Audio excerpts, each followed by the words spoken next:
We don't need all this crap. We just don't. What's important is who we are.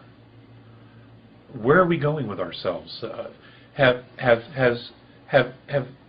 people looked inside themselves and said, I do all this work, I support these other things and all these other people.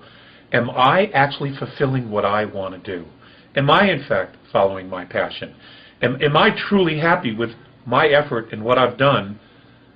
Have I made any difference whatsoever in what's going on here in the world? Now, if you can be a clerk in a 7-Eleven and say, yeah, this is my life's fulfillment, well, bully for you. Great. But I know that in actuality that's far and few in between. People really need to start evaluating and get extremely creative and figure out what is it that they can do to fulfill themselves, to fulfill their dreams, to at least know what those dreams are and start going after it. Folks, it isn't about the extraterrestrials, though that's important because it'll give us a different perspective of who we are. Ultimately, when you come right down to it, the question that has to be asked is, who am I? What is it that I want? What is it that I'm creating? What is it that I want to create? How much am I actually valued by myself, my family? Am I loved? Am I respected? Am I following my heart's desire? Am I spiritually evolving? Or am I just on this automatic treadmill that the media and the Earth's religions have put us on? You feel good on Sunday, but by Wednesday it's just like, it's all worn off. And that's because it's not genuine. It's not genuine depth. It's not genuine happiness. Okay, it's instant salvation. And that doesn't work.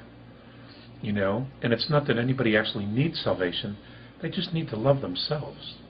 And in finding that, and in truly embracing that love, that passion for themselves, and honoring themselves, you'd be amazed at how much crap that's in your life will just fall away. Because, what isn't real will just fall away when you're actually on your path. And I can't tell people what their path is. I'm still working on my path. But it's all about self-responsibility. And that isn't going to change. That's where the real growth, that's where the real evolution comes from. In America, we had that opportunity, and we did it for some time. But for the last 50 years, God, it's just gone downhill.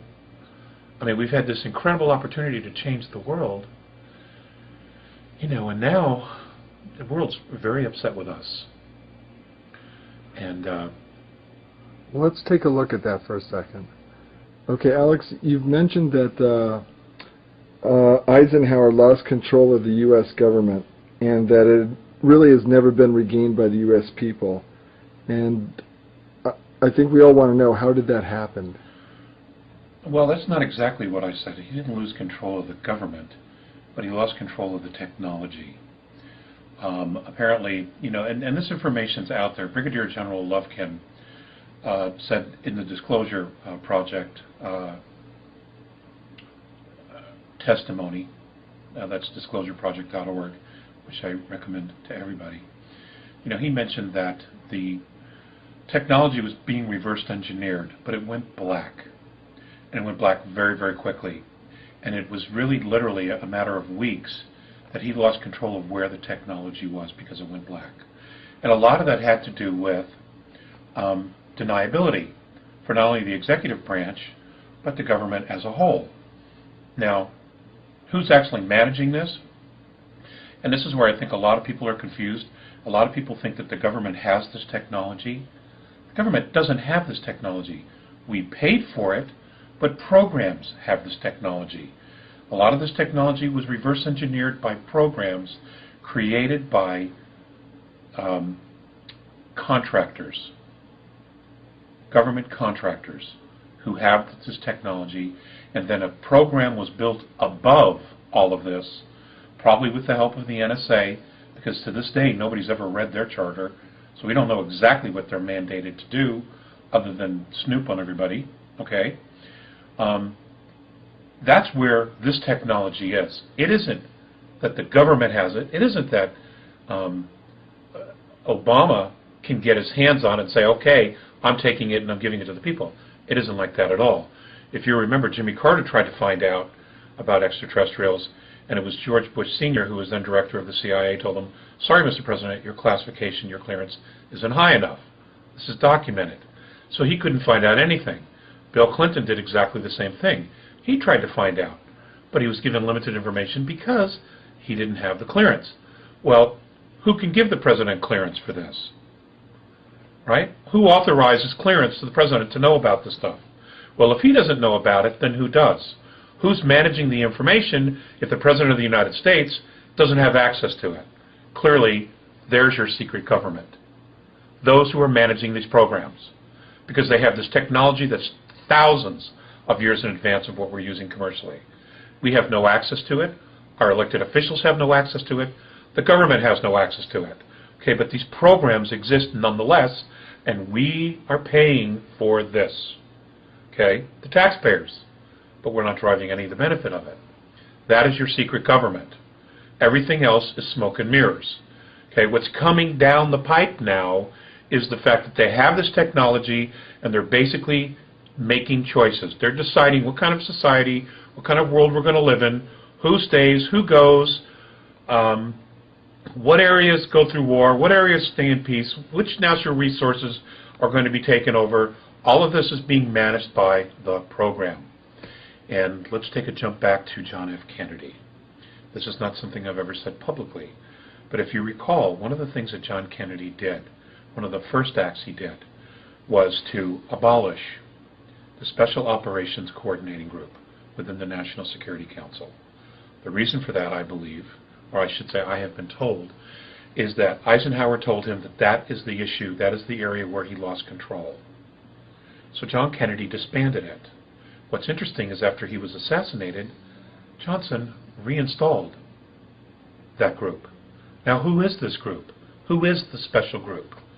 Nobody knows. Nobody really knows who they are. Administrations come and go, but rumor has it they stay. They stay and they manage all the data, all the information, everything. For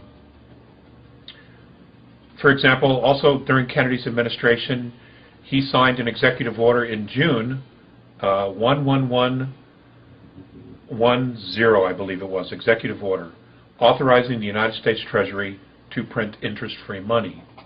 Started with 5s and 10s. That executive order, in fact, is still on the Federal Register and it has never been repealed, but we don't do anything about it. The government doesn't do anything about it. The Treasury isn't doing anything about it. Who is doing it? The Federal Reserve.